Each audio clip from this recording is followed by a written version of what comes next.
Aku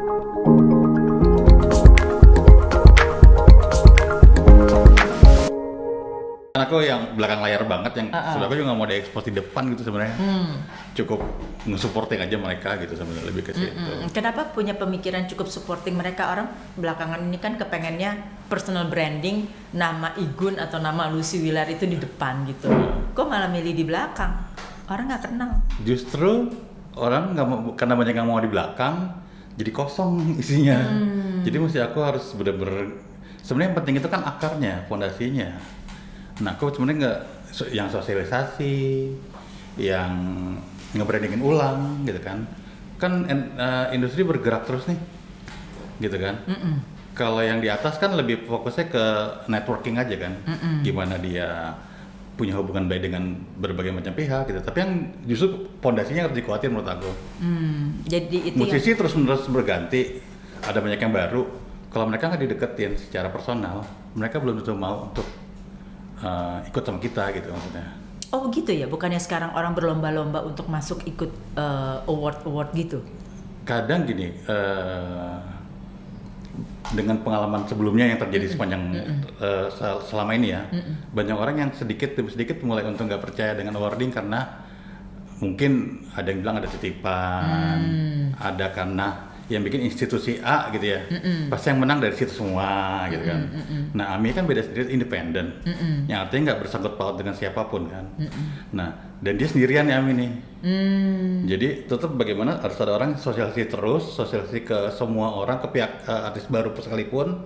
Untuk kami itu nggak begitu gitu. Jadi aku kan jelasin dari awal sampai akhir. Kenyataannya? Hah? Independen murni. Murni. Kenyataan. Karena kenapa begitu aku bilang kita all genre, seluruh genre itu ada. Jadi kita ngedukung seluruh musisi yang ada di Indonesia.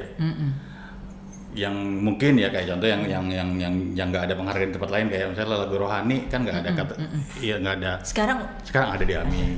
Lagu religi juga ada di AMI. Yang baru ini nanti musik kontemporer.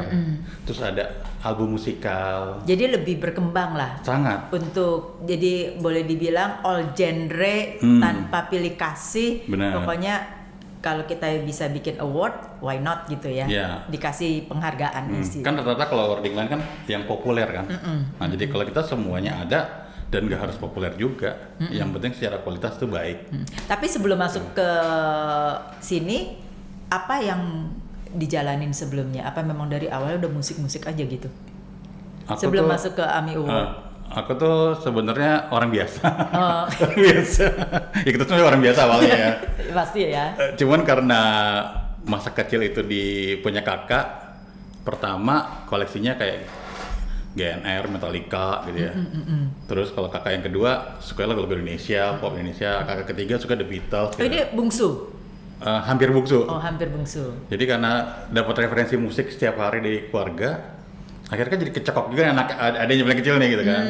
Untuk pengen dengerin musik juga gitu kan. Akhirnya kan memilih kira-kira mau sukanya yang mana gitu.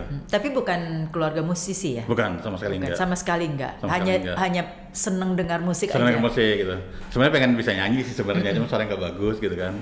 Tapi ngomong-ngomong kita seragamannya putih-putih. Karena hari Rabu itu putih ya. Kita seragam. Jadi awalnya dari mendengarkan, akhirnya kakak suka beli kaset, ikut-ikutan pengen beli juga. Aku pertama kali beli kaset tuh SD kelas berapa? Jadi ada orang tua ngajakin ke pasar Tebet waktu itu. Nih aku punya duit, kamu mau beli kaset apa gitu. Tapi zaman dulu itu udah beli kaset itu waktu SD sesuatu loh. Sesuatu banget. Ya kan? Karena aku kan dengerinnya dari sebelum SD masalahnya. Dari tahun 80 atau 79. Karena saya ingat waktu saya SD aja orang tuh yang beli kaset. Ya kan, ya, makanya orang tua datang. Kitanya enggak. Nih kak, saya punya duit nih, kamu beli kaset apa? Nawarin gitu. Dulu kaset harga masih 1.500, gitu kan. Kaset pertama tuh kaset Astama Arbi itu pemain bulu tangkis. Dia terkenal akhirnya bikin kaset. Nah dari situ saya pengen jadi kolektor kaset gitu. Jadi setiap ada dengar lagu bagus, pengennya punya kasetnya gitu. Tapi boleh kesampaian beli sendiri itu bisa pas zaman kuliah, karena punya dikasih ongkos kan buat. Sampai sekarang masih ada museum kasetnya nggak? Ada, tapi nggak ada yang bentuk musik, cuma ditaruh di lemari aja gitu. Pengen sih kalau punya tempat khusus kayak begini. Kayak lemari, Iya, ini pengen yang rapi. rak-rak gitu ya. Ini kaset loh. Dari kaset sampai ke era CD. Sekarang vinyl walaupun belum banyak gitu. Ada berapa juta? Ada berapa banyak gitu jadinya? Belum pernah ngitung ya. Mungkin di bawah 1.000 kali ya. Banyak. Belum pernah ngitung. Tapi mayoritas kaset. Mayoritas kaset. Masih ada radio atau Udah nggak ada playernya masalahnya. Oh, udah nggak ada playernya. Nah, jadi kalau ini yang aku senang sharing ke orang-orang. Jadi kolektor itu menyenangkan banget ya. Aku kalau ketemu beberapa orang yang suka koleksi kaset atau CD, karena dengan jadi kolektor itu aku bisa menghargai. Jadi gini, kalau di digital kan cuma ada judul lagu, nama artis, pencipta lagu gitu. Tapi kalau di kaset kan semuanya ada. Iya, supporternya juga siapa. Bener. Yang bikin Siapa yang main desain. gitar ada, siapa yang bikin desain covernya ada. Itu menurut aku salah satu bentuk ini ya, menghargai siapa orang di balik layar gitu. Karena buat aku itu penting banget. Karena dengan aku beli kaset atau CD, aku baca semuanya, Mbak. Apakah itu yang menjadi inspirasinya Mas Igun menjadi orang di belakang layar? Belum ya? Atau itu proses? Proses gitu. Nggak akan kebayang juga akan jadi kayak gini sekarang kan ya. Mungkin dari karena suka, terus pengen ngedukung mereka juga gitu ya. Cikal bakalnya dari situ kali ya. Terus udah mulai, aku zaman kecil tuh udah bikin chart musik lah. Terus saking gilanya musik tuh. Gila ya? Jadi aku bikin chart musik di kalender tuh, tiap minggu ini siapa yang nomor 1 siapa gitu. Oh, ini sesuatu banget loh. Terus? Akhirnya aku bisa wujudinnya di, aku lupa 8 atau 9 tahun, 10 tahun yang lalu aku baru wujudin bikin chart musik yang saya post di Instagram. Di Instagram. Itu udah berjalan hampir 10 tahun, setiap minggu gitu. Jadi dari kecil mau udah coret-coret gitu ya. Itu Akhirnya, menunjang pekerjaan yang sekarang nggak? menunjang. Karena aku dulu sebenarnya pengen jadi penyiar radio juga. Jadi kayak kebayang kalau chart musik, kita lagi present posisi 10 siapa gitu, Iya. baru siapa gitu. Jadi kan kayak pengen jadi penyiar radio, akhirnya bikin kayak gitu juga gitu, kebayangnya gitu. Pernah nggak jadi penyiar radio? Belum. Belum pernah. Belum wujud cita-citanya itu. Belum. Tapi masuk ke studio radio udah pernah, cuma nggak jadi penyiarnya aja. Gitu. Nah mungkin dari situ ternyata itu jadi kayak hobi ya. Saya tuh kalau belanja kaset di Aquarius Makam bisa 10-15 biji gitu kalau belanja tuh. Banyak loh itu. Karena saya tuh kalau belanja kaset, saya tuh kan ngikutin banget perkembangan. Jadi artis A kapan rilis gitu ya. Saya udah catat tuh di kalender, entah kalau hari itu selesai saya harus buru-buru pulang kerja, buru-buru ke Aquarius gitu. Karena saya pengen dapat orang paling pertama dapat kasetnya, masih angkat-angkatnya gitu loh. Sebelum orang lain denger gitu, pengen kayak gitu. Nah kalau belanja 15 biji. Nah ini hobi. Nah nggak kebayang ketika hobi itu ternyata jadi pekerjaan. Iya. Suatu saat nanti. Itu pertanyaan saya selanjutnya, maksudnya dari hobi bagaimana bisa ke switching atau mengarah berprogres menjadi sekarang pekerjaan yang dicari-cari orang. Jadi lucu tuh di tahun 2013, kebetulan saya kan aktif di sosial media. Saya tuh dulu introvert, Mbak. Oh. Jadi nggak punya banyak temen nyata. Jadi maya. Gadget. Jadi berteman banyak di Facebook. Karena saya aktif di Facebook, di Twitter kala itu, tim AMI bilang, Mas Gun lo kayaknya aktif sosial media, jadi mau nggak jadi admin Twitter awalnya. Nah mereka ketemunya. Kenal di Facebook. Oh ya. Kenal di Facebook. Jadi kenal di Facebook, sering interaksi gitu. Terus dia nawarin jadi admin Twitter awalnya. Terus karena dia tahu saya ngikutin perkembangan banget, saya suka posting-posting di sosial media. Aku sekitar tahun 2013, dari 2015-16 tuh kan AMI itu, nah kayak hari ini terjadi ketika lagu udah masuk semua nih. Dulu kan masih kaset ya. Jadi ketika masuk semua, ngumpul di kantor, mereka manggil saya ke kantor. Gun, ke kantor dong gitu kan. Itu kaset diajarin di kantor tuh. Gun, lo lihat mana album yang belum ada gitu. Saya tuh kayak di luar kepala gitu, ini belum ada gitu kan. Nah, jadi sejak saya itu kayak saya diperbantukan untuk kalau ada sesuatu sifatnya teknis, lo harus ada hadir deh gitu. Ini saya agak menceng dikit. Ini kaderisasinya susah kali ini ya. Ya. Nggak tahu tuh udah ini aja gitu. Kayak udah di kerekam aja gitu Mbak. Karena saking ngikutin kali ya, aku juga ngerti. Ada juniornya nggak yang begitu? Belum sekarang? nemu. Nah tuh. Saya mencari. Saya butuh regenerasi. Kan umur akan jadi tua kan. Betul. Memori akan mulai melemah kan.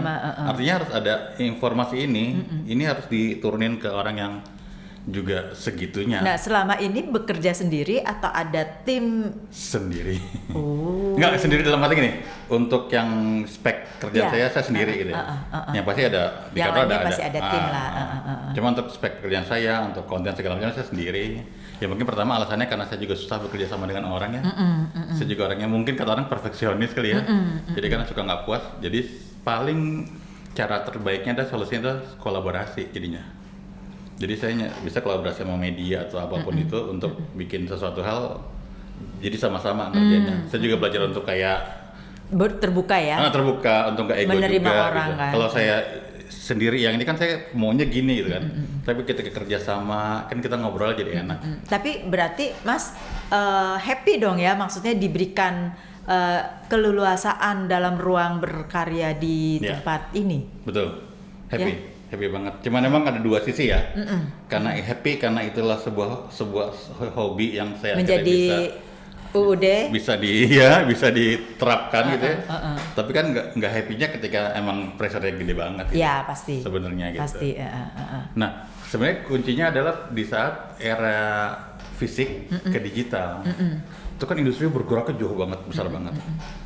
Di internal saat itu aku ngelihat kayaknya ini masih ada orang yang paham dengan industri saat ini. Aku terpanggil saat itu karena aku pikir ini awarding waktu itu udah tahun berapa ya aku lupa, 19 atau 18 tahun gitu, aku lupa ya. Iya, Aku kurang bilang lebih. ini harus tetap berjalan, ini nggak bisa gitu. Kayaknya aku harus turun tangan deh gitu. Dan aku turun tangan, aku langsung bilang kami sebenarnya waktu itu bercandaan. Ya udah, gue mau dibantuin gitu. Udah, bener dibantuin gitu langsung. Memang itu yang ditunggu-tunggu sama mereka sebenarnya. Kayaknya begitu. Karena kan susah berhadapan dengan seorang Igun yang introvert, terus idealismenya tinggi, terus mau suruh ajak kerja di kantor gitu kan, susah, pasti ditolak punya. Tunggu deh dia datang sendiri gitu, ya kan? Iya karena tuh emang terpanggil gitu, kayaknya ini benar-benar harus dijalanin, dibenerin gitu sistemnya gitu kan. Karena emang udah berubah industrinya gitu loh. Karena kalau dulu kan label besar, mereka pasti kan saya akan daftar dong gitu. Tapi kan label semakin sini makin banyak independen. Tapi saat ini makin banyak juga ya, banyak makin indie. banyak. Kalau kitanya yang nggak sosialisasi, mereka nggak akan tahu. Gitu. Kita nggak boleh sombong lo gede enggak. Tetap gede, tetap harus turun ke bawah. Gitu. Kita harus bangun hubungan baik dengan mereka gitu loh. Nah cara bangun hubungan baiknya dengan aku bikin konten di akun pribadi itu. Aku setiap minggu rilis lagu baru, Iya, informasi. ini sih very helpful ya, maksudnya ini sekali. Ya, itu karena happy juga ngerjainnya ya. Karena suka ya. Karena suka, tapi kan itu jadi mendukung pekerjaan aku kan, jadi lebih mudah untuk kontak mereka juga kan. Bener. Gitu. Misal kalau aku kan pernah bikin beberapa acara gig gitu ya, kecilan. Aku butuh artis, bisa kontak mereka lebih mudah jadi. Ya, kayak gitu-gitu. Bener. Ini produksi sendiri gitu ya? Ngerjain semua sendiri. Ngerjain semua sendiri. Keren juga loh dia. Bingung juga. Nggak keren sih Mbak, pusing Mbak. Ini tuh. Keren itu pusing banget jadinya. Tuh catnya. Tapi ini sendiri, tapi kalau sekarang kan digital lebih mudah ya. Lebih mudah untuk kita. Tapi kan nanti berpikiran nggak kelangsungan selanjutnya seperti apa gitu loh? Aku selalu ngobrol sama banyak orang untuk aku kan pikir selalu gini ya Mbak. Hidup tuh sekarang ngapain sih kalau cuman ngejar sesuatu hal itu ya? Setuju banget tuh. Iya nggak sih? Kalau nggak berguna buat orang, apa gunanya gitu ya Mbak ya? Betul. Nah, maksud aku ngebangun ini kan juga apa namanya, susah payah gitu lagi. Ini sayang kalau nggak dimanfaatin gitu loh maksud aku. Nah, ini kan maksudnya mereka masukkan ke sini berbayar toh? Enggak semua. Ya, itu tergantung hati nurani lah. Betul. Basically ya. Tapi kan ujung-ujungnya adalah ini seperti iklan, media iklan untuk mereka. Emang niatnya itu? Kalau dulu billboard lah ya. Ya kayak gitu ya, yang ini. Tapi emang niatnya begitu. Emang niatnya begitu. Jadi dulu tuh begitu masuk era digital, industri itu kan kejam ya Mbak. Kejamnya gini maksud gini. Oke gini. Yang masuk, yang naik, yang ditampilkan itu kan rata-rata yang udah populer atau viral ya. Betul. Banyak karya produksi yang bagus-bagus tapi nggak dapat perhatian. Nah aku waktu itu sebenarnya kan masuk ke era pandemi juga, pandemi ya. Jadi kan banyak banget yang nggak diperhatikan gitu. Nah aku support mereka tuh sebenarnya naikin ke atas gitu. Ini semenjak pandemi atau sebelum pandemi sudah ada chartnya 10 tahun yang lalu, Iya. atau sebelum pandemi. Nah, pas pandemi, nah ini berhubungan nih keluar. Bang. Pas pandemi, kan nggak ngapa-ngapain tuh. Ternyata musisi kita banyak yang jualan makanan kan? Iya. Karena mereka tahu badan aku gemuk dan suka makan, Tawarin. mereka ngirimin gitu. Terus aku enak banget. Terus ini kalau nggak dibikin sesuatu hal mau promoin itu sayang gitu. Aku jadi bikin itu awal konten makanan. Oh. Konten makanan, tapi aku nggak mau konten-konten nyicipin enak segala macam nggak gitu. Aku bikinnya kayak kayak cerita gitu. Ada yang ngirim cookies, aku bikin cerita 3 cookies gitu-gitu pokoknya. Oh, jadi storytelling. Storytelling. Lebih ke situ. Terus aku mikirin tentang karena nggak bisa main jauh-jauh, aku bikin 5 tempat makan enak daerah rumahku apa aja kayak gitu-gitu. Nah, terus mikir-mikir, ini bikin konten makanan berhasil, tapi kan aku kan ininya musik ya, gitu mikirnya gitu kan. Bisa banget dikeluarin banyak hal gitu macam-macam. Akhirnya konten pertama aku adalah ya tadi itu bikin list lagu baru tiap minggu di hari Jumat. Caranya adalah aku bikin bentuknya adalah kayak cover majalah. Iya, saya lihat tuh. Kayak cover majalah. Nah, orang mulai ini Tertarik. nengok gitu. Ini majalah apa? Beli di mana? Gitu-gitu kan. Karena aku bikin bener cover majalah, jadi cari foto mereka yang bagus, kasih nama-nama kanan kiri gitu. Nah, tuh mulai naik Nah, tuh. ide itu dapat dari mana ya? Nah, aku tuh kalau nyari ide kalau tentang musik nggak mau dari musik, aku nyarinya dari fashion, dari olahraga. Jadi ngawinin Bener-bener aja ngawinin. gitu. Ngawinin aja gitu. Karena kalau dari musik udah biasa kan ya. Malah kita bisa menjadi kayak duplikat gitu ya. Iya. Nggak ada sesuatu yang baru. Iya, dan memang aku emang pengennya gini, sebenarnya pengennya apa yang aku kerjain orang lain ikut ngelakuinnya gitu ya. Emang awalnya sih kesebel, dicontek nih gitu ya, idenya gitu ya. Tapi lama mikir, ya kan nggak apa-apa ya, kan kalau bagus kan nggak apa-apa gitu. Justru itu lebih bagus, membuat kita tambah inovasi bukan? Iya benar. Men-trigger kita Nah, untuk makanya saya cari. jadi coba lagi jalan beda gitu. Walaupun kadang gini, aduh hidup gue berat amat, harus cari sesuatu yang lebih sulit lagi gitu loh. Maksudnya Mbak, kadang-kadang udah banyak yang ngikutin, mau bikin yang beda lagi gitu. Kan jadi mikir lagi ya Mbak. Jadi tantangan kan, membuat kita jadi lebih inovasi lagi. Sama kayak Mas Gun, kok kamu maunya supportnya cuma yang kayak ABCD misalnya. Ini gue di nih, bohong nggak gitu. Aku mikir loh Mbak, ini gimana caranya ya gitu ya. Akhirnya aku cari cara mau bikin kayak gimana. Pokoknya kalau bisa diakomodir lah. Benar. Gitu ya. Biar gimana pun kan mereka juga membutuhkan media ya. Betul. Kayak aku kemarin banyak masuk tuh lagu-lagu dari Malaysia. Mas Gun mau nggak ngepost lagu Malaysia? Aku bilang nggak, lagu Indonesia aja gitu kan. Aku pikiran bikin apa? Akhirnya oke, bikin playlist namanya Tetangga Sebelah gitu. Jadi lagu-lagu Malaysia aku terima sekarang gitu, aku posting-postingin. Alhamdulillah dari artis Malaysia ikut nge-repost gitu kan. Kali aja tak apa-apa diajak ke Malaysia, kita kali mikirnya gitu kan. Tapi kalau begitu ada nilai komersilnya nggak yang diterima? Kalau di awal-awal mungkin enggak. Hanya kayak ya sama kayak bisnis ya, maksudnya kita promosi dulu sebagai ini. Bener. Tapi akhir-akhirnya arahnya ke sana kan? Akhirnya ke sana. Nah, karena kepikir ya tadi itu di awal aku bilang ada ilmu yang sayang kalau nggak diterapin gitu ya. Dengan aku mungkin jadi komersil, kan jadi lebih banyak berhubungan sama orang lain gitu kan ya. Kan aku juga jadi kaya dalam artian kaya ilmu untuk ngobrol, bekerja sama gitu kan.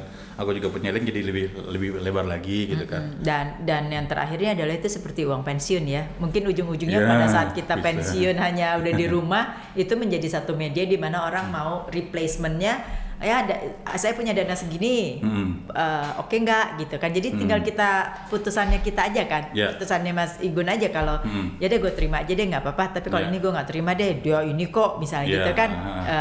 Arah-arahnya paling ke situ ya. Dan aku ngerasa hidupku jadi balance gitu ya. Aku ada sisi idealis yang mau bisa idealis banget. Aku ada sisi komersil yang aku dulu kayak antipati banget ke komersil gitu Mbak. Bagaimana nge-switching dari idealis? Ini pasti kalau orang introvert pasti idealis. Susah banget. Waktu pindah ke arah komersil gitu, itu kan egonya mesti dilepas setengah kali ya. Iya, aku harus banyak ngobrol sama orang. Aku nggak bisa mikirin sendiri. Aku nanya, sejujurnya saya tuh nggak bisa kayak gitu kan, terima uang segala macam gitu kan. Kok kayaknya artinya kayak kayak nggak murni rasanya gitu kan. Akhirnya mungkin harus nyari ininya, solusinya. Biasa aku ada aku ada kerjasama sama beberapa tim lain. Tim publicist biasanya, mereka kan emang ada promo, biasanya masuk ke publicist tuh. Nah publicist yang akan nge-share ke ke aku gitu kan, Mas Gun ini ada titipan dari mereka gitu. Jadi aku nggak yang semerta-merta langsung punya klien gitu loh, gitu. Jadi ada beberapa yang emang masuk kayak gitu, tapi kebanyakan dari publisher. tim luar. Jadi tim luar atau pihak ketiga ini yang memberikan ini ada ini dengan ininya sekian gitu ya. Jadi ya Masnya tinggal terima aja gitu, lebih kayak oh ya udah nggak apa-apa gitu. Jadi nggak yang menuntut untuk bayar ada red cardnya gitu ya. Betul. Maka itu PR banget ketika orang nanya red cardnya berapa, atau gue bingung deh bikin red card. Sampai sekarang masih bingung. Cuma ada beberapa yang maksa gitu kayak label, Mas Gun bikin aja dong, lo udah harusnya bikin gitu. Kepaksa aku bikin seadanya. Jadi sekarang ada nih red card ya, seenggak-enggaknya. Kalau diminta. Kalau diminta, tapi kalau enggak tetap dengan cara yang tadi itu. Bahkan kadang aku yang ngejar-ngejar, ayo sini gue mau materi lo bagus, pengen gue support gitu. Nah itu sih karena kita perlu, yang kita mau dukung dia karena misalnya musisi baru atau apa, ya tentunya kan kita dengan idealisme kita yang keluar ya. Kalau nggak ditanya sih aku nggak akan kasih. Ini. Karena buat aku itu bukan yang penting ya. Kalaupun itu ada, aku masih punya tim sebenarnya untuk bayar mereka. Ya benar. Itu sebenarnya. Nah pertanyaan rada ini sih, rasanya gimana jadi dari orang biasa-biasa saja yang tidak pernah dicari orang dan di ruangan saja gitu, menjadi orang yang sekarang dikejar-kejar orang. Sejujurnya nggak nyaman ya Mbak. Sejujurnya nggak nyaman karena gimana ya? Karena aku emang dasarnya kan emang nggak mau ada di permukaan gitu ya. Emang dasarnya emang pernah ngerasa waktu kerja, bukan di sini, waktu kerja jabatan tinggi tuh kayak apa ya? Kok bukan ini aku pengen ya, bukan ini aku cari ya. Aku tuh pengen ngedukung orang semaksimal mungkin, tapi nggak perlu orang untuk tahu aku siapa gitu loh mikirnya. Kayaknya ketika angkat menjadi seorang manajer atau bos tuh kayaknya kerasa kayak disorot gitu, jadi kayak serba salah gitu loh. Tapi kalau di bawah itu kan kayak bisa dikasih keleluasan mau gimana mau banyak manuver yang nggak ketahuan. Iya gitu loh. Kalau ada problem manuvernya gini nggak ketahuan. Tapi dan aku sangat begitu atau feedbacknya pun justru dari orang lain gitu kadang-kadang gitu loh. Kayak tahun lalu tuh aku benar-benar fokus banget gimana caranya Ami berjalan dengan baik, udah begitu aja pikirnya. Jadi dan aku juga belajar untuk, kan aku ini ya single fighter ya. Tahun lalu aku belajar banget untuk apa yang ada di kepala aku mau aku bagiin ke orang-orang, jadi yang ngedukung jadi banyak.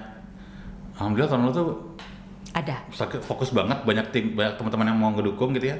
Mas Kun mau jadi volunteer gitu kan. Jadi banyak yang ngedukung, jadi aku sama sekali nggak ngeliat acaranya, udah pergi gimana caranya bikin acara itu jadi bagus, jadi rapi, jadi berjalan dengan baik. Udah begitu beres, alhamdulillah gitu. H+1 mulai masuk tuh WA segala macam, Mas Gun selamat ya acara bagus banget gitu kan. Bagus ya acaranya, gue nggak tahu nih. Jadi berarti dengan kita membuka diri udah mulai, bukannya introvert lagi ya, jadi udah mulai setengah ke ekstrovert gitu kan?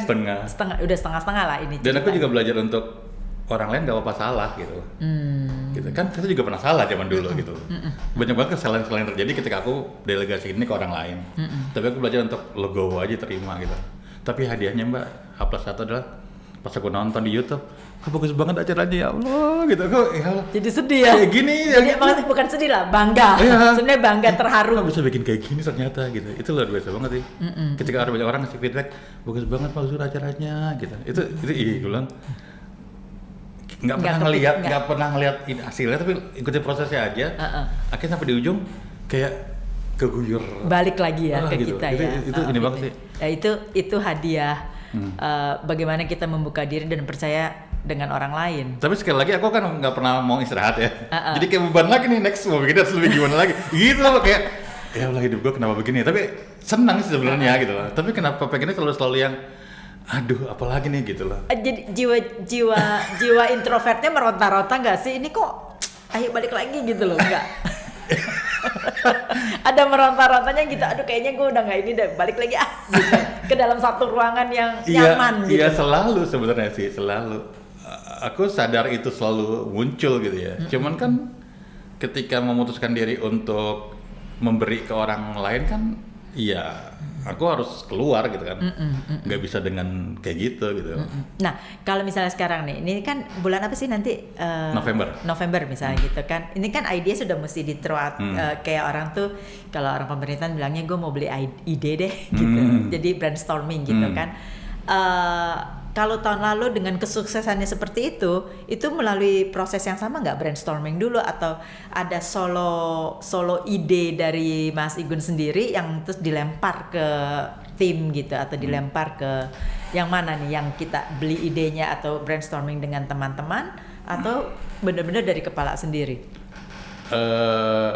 Biasanya awal dari aku dulu biasanya, mau tahun ini mau bikin yang kayak gimana, karena kan memang biasanya dari tim internal nanya apa sih masukin yang lagi tren saat ini, apa yang lagi tahun ini mau diangkat sama Ami gitu. Karena aku gitu perkembangannya, aku biasanya bikin ininya dulu nih, decknya dulu nih, kayak gini kurang lebih bentuk kayak gini, sampai tone warnanya mau kayak gimana aku pilih semua. Oh itu semua, waduh, all in dong ya, sampai Z. Tapi Mbak ya, aku tuh gak ada latar belakang ini ya, itu makanya berhubungan nama ini itu jadi kayak benar-benar otodidak, super otodidak gitu loh. Yang untuk ngobrol pun aku juga gak punya teman buat ngobrol hal kayak gini gitu loh. Idenya benar-benar kayak cuman ngelihat apa yang terjadi aja udah gitu. Jadi lingkungan sekitar adalah sebenarnya sumber idenya banyak banget gitu. Aku ngelihat anak-anak kayak gimana perkembangannya, apa yang terjadi di industri, itu yang aku bikin story gitu. Terus aku kira-kira mau nampilin apa tahun ini gitu ya, siapa-siapa line up-nya gitu. Yeah. Itu mulai aku bikin decknya di awal. Kalau aku presentasi ke tim, ya biasanya mereka kasih masukan. Bahkan ada penolakan juga kadang-kadang, kok kayak gini sih gitu. Gitu. Semakin kesini semakin gede penolakannya, lebih banyak masukan dan penolakan yang kok gitu, kok gini gitu kan. Ya buat aku ya berarti saya lagi nyari hal yang ini aja nih, tantangan lebih gede mencari aja. ini aja kali ya, tantangan lebih besar, atau mencari ini sparring partner lah. Mungkin ya bisa jadi. Siapa tahu aja kita. Karena kayak tahu dulu kayak terima-terima aja gitu. Terus makin kesini semakin ini ya. Karena kan semakin sekarang ini kayak misalnya kita di musik gitu ya. Tadi kan bilang mencari idenya di luar musik. Ya itu benar. Ya kan? Maka jadi kayak nggak nyambung gitu. Jadi nggak nyambung, tapi itu menjadi sesuatu yang lebih orang jadi seru nih, bagus nih gitu, karena sesuatu yang out of the box. Misalnya kalau orang musik kan, ya ngomong soal musik kan lama-lama juga begini begini aja gitu. Oh nanti paling dia ngomongnya gitu kan, dengan gayanya yang muka boring, muka bosen gitu.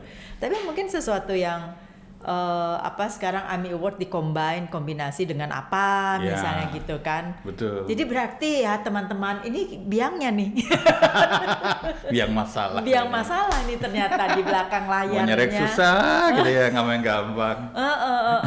Jadi feeling setelah ada achievement keberhasilan gitu, itu rasanya seperti apa? Kayak wah, next time saya mesti gini nih atau apa? Jadi alhamdulillah tahun lalu itu dikasih konten-konten yang organik banget, dan hampir semuanya organik itu viral ternyata. Jadi gini, aku tuh bukan yang kejar viral ya, bukan ya. Cuman kan aku memahami situasi yang saat ini terjadi itu gede acaranya kan ada sesuatu banyak poin-poinnya.